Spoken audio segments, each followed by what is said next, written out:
So hi guys, welcome back to my channel and I'm back again with another really interesting coding interview question video.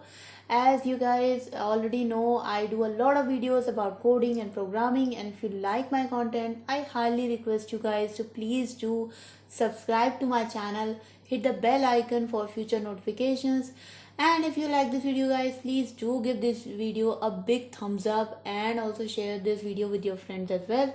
If you have any questions about the content after the video or in general, please do leave them in the comment section below. I would be happy to look at them and also answer your questions or work on your feedback definitely. So guys, without wasting any time further, let's get started. So as you guys can see on my screen, the problem for today is called as valid anagram. And basically the problem statement is pretty simple. We have got two strings s and t, and we have to return true if t is an anagram of s, and otherwise we have to return false. So first of all guys, what is an anagram? So anagram is basically when we have two strings and both the strings have the same alphabets but not in a particular same order. For example, you can see that anagram has ANAGRAM and this T also has ANAGRAM. Definitely the order of the letters is different, but all the characters in this string are same as that of all the characters in this S string. So that is why we are returning true. In another example, we can see that one string is called as rat and another string is car. So definitely the result is false. Why? Because the characters of both the string are not same. So here are the constraints that the length of the string varies from 1 to 5 in 10 to the power 4, and S and T, both of them consist of lowercase English integers. But if our input contains Unicode characters, how can we adapt our solution to such case? So basically guys, we have to develop a generic solution which will work for all types of letters. And so basically let's get started to the solution. So as you can see guys, we are here in this function, boolean is anagram.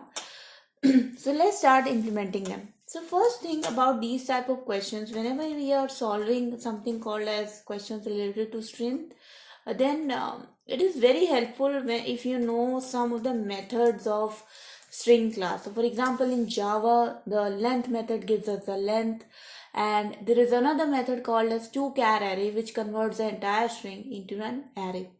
But first of all, we have to check if t.length is not equals to the s length, because if both the strings are not equal in length, then we can just return false. We do not really have to check anything.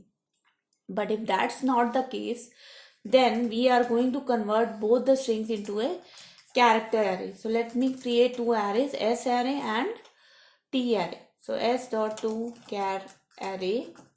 So basically, if you are using some other language like Python or C++, definitely there are other ways to convert a string into an array, and it basically these type of functions comes out really handy when you are solving string problems. So guys, the first thing we are going to do here is we are going to sort these characters array. So arrays dot sort s array and arrays dot sort t array. Basically guys, if you sort both the arrays, then you will have both the arrays having all the elements in the same order. So now both these arrays should actually become exactly same because now they both are sorted. If they are not an anagram of each other, then they both will not be equal.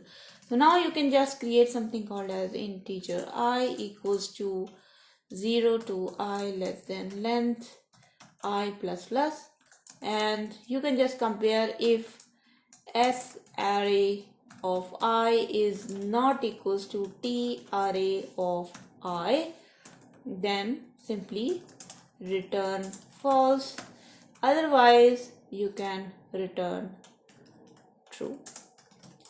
Or there is one more way guys, that you can simply use these arrays to create new string objects, and then you can simply compare those string objects and return the boolean value.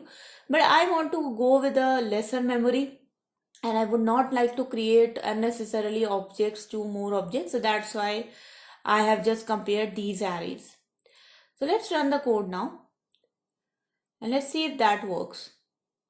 Okay, so we have a small array error here. Okay, so it's not equals to t array I. That should be fine. Okay, let's try.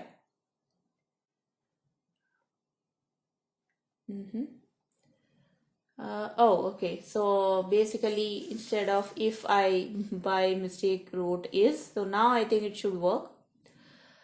Okay, so you can see that now your answer is equals to the expected answer.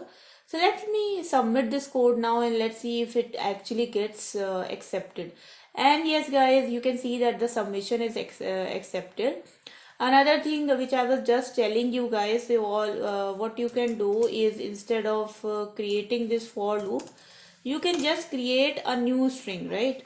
So s is equals to new string and just pass as array into it, and t becomes equals to new string and just pass t array into it, and just check return s dot equals t, and this will also do the job for you guys.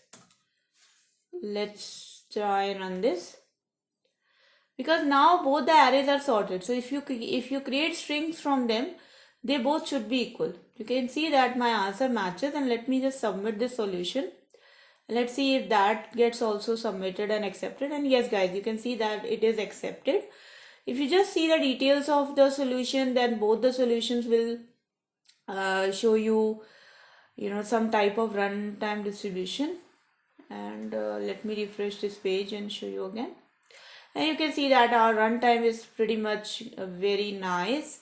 Yeah, my memory usage definitely in the second case was not good, but if you use the previous case, the for loop case, in that case your memory usage will also be optimized.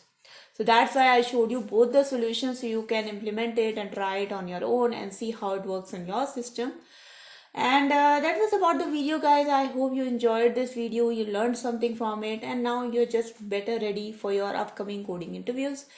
And guys, in the end, I just please request you to do subscribe to my channel, hit the bell icon for future notifications. Also guys, please do not forget to like this video and share this with your friends as well. And as per my schedule, I have been posting videos from Monday to Friday around 11 a.m. UK time. And yeah, so that was all about the video, guys. Thank you so much for watching. Until next time.